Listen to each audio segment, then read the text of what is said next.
Assalamualaikum warahmatullahi wabarakatuh. Halo semuanya. Jadi hari ini aku bakal lanjutin dari video yang kemarin. Kita lanjut ke pembahasan yang B tentang perkembangan kerjasama dunia. Nah, yang pertama ada awal mula terjadinya interaksi dan kerjasama antar wilayah di dunia. Nah, pada umumnya pusat-pusat peradaban kuno dunia tumbuh dan berkembang di lembah-lembah di tepian sungai. Hal ini terjadi karena sungai sangat berperan penting sebagai sumber air yang sangat vital bagi kehidupan masyarakat. Nah, sungai juga merupakan prasarana bagi masyarakat untuk dapat berinteraksi dengan masyarakat lainnya.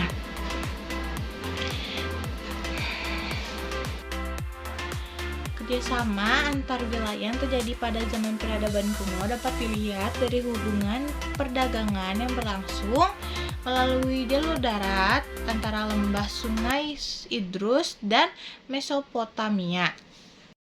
Nah, yang kedua ada kerjasama internasional. Jadi kerjasama internasional ini salah satu konsep dalam mempelajari hubungan internasional. Itulah kenapa sebelumnya kita membahas tentang kerjasama internasional. Nah, satu bentuk hubungan internasional adalah kerjasama internasional. Nah, kerjasama internasional ini adalah hubungan yang dilakukan suatu negara dengan negara lain yang bertujuan agar kebutuhan rakyat atau masyarakatnya dapat terpenuhi. Nah, jadi kerjasama internasional ini mencakup kerjasama di berbagai banyak bidang, yaitu bidang politik, sosial, pertanian, pertahanan, keamanan, kebudayaan, dan ekonomi. Nah, yang ketiga ada bentuk-bentuk kerjasama internasional.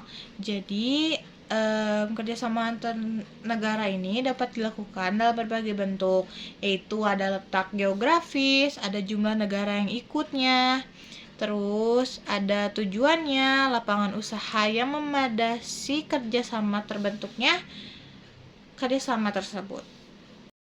Nah, berdasarkan letak geografisnya, kerjasama ini dapat dikelompokkan. Yang pertama ada kerjasama regional atau bentuk kerjasama yang terjalin di antara beberapa negara di suatu kawasan tertentu. Nah, yang kedua ada kerjasama antar regional, adalah bentuk kerjasama antara negara-negara di suatu kawasan dan kawasan lainnya di dunia. Nah, itu contohnya tuh ada ASEAN sama Uni Eropa. Nah, terus yang ketiga ada kerjasama internasional, merupakan bentuk kerjasama antar negara dari berbagai belahan dunia. Selanjutnya, berdasarkan jumlah negara peserta. Nah, ini juga dikelompokkan menjadi beberapa kelompok, yaitu yang pertama kerjasama bilateral, yaitu kerjasama yang terjalin antara dua negara. Nah, kerjasama ini dapat terlaksana karena kedua negara itu saling memperoleh keuntungan atau kedua negaranya mempunyai hubungan yang sangat baik. Nah, yang kedua ada kerjasama multilateral, yaitu kerjasama yang mengikut sertakan beberapa negara. Ada contohnya G20 dan organisasi perdagangan lainnya.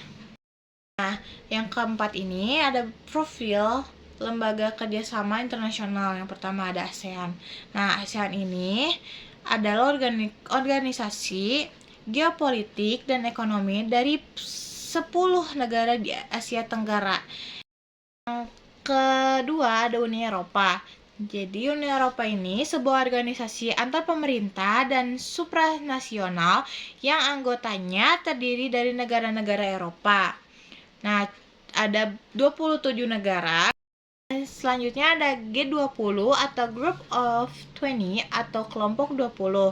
Jadi, kelompok 20 ini adalah forum utama kerjasama ekonomi internasional yang berperan penting dalam membentuk dan memperkuat arsitektur global dan tata kelola di semua isu-isu ekonomi utama internasional.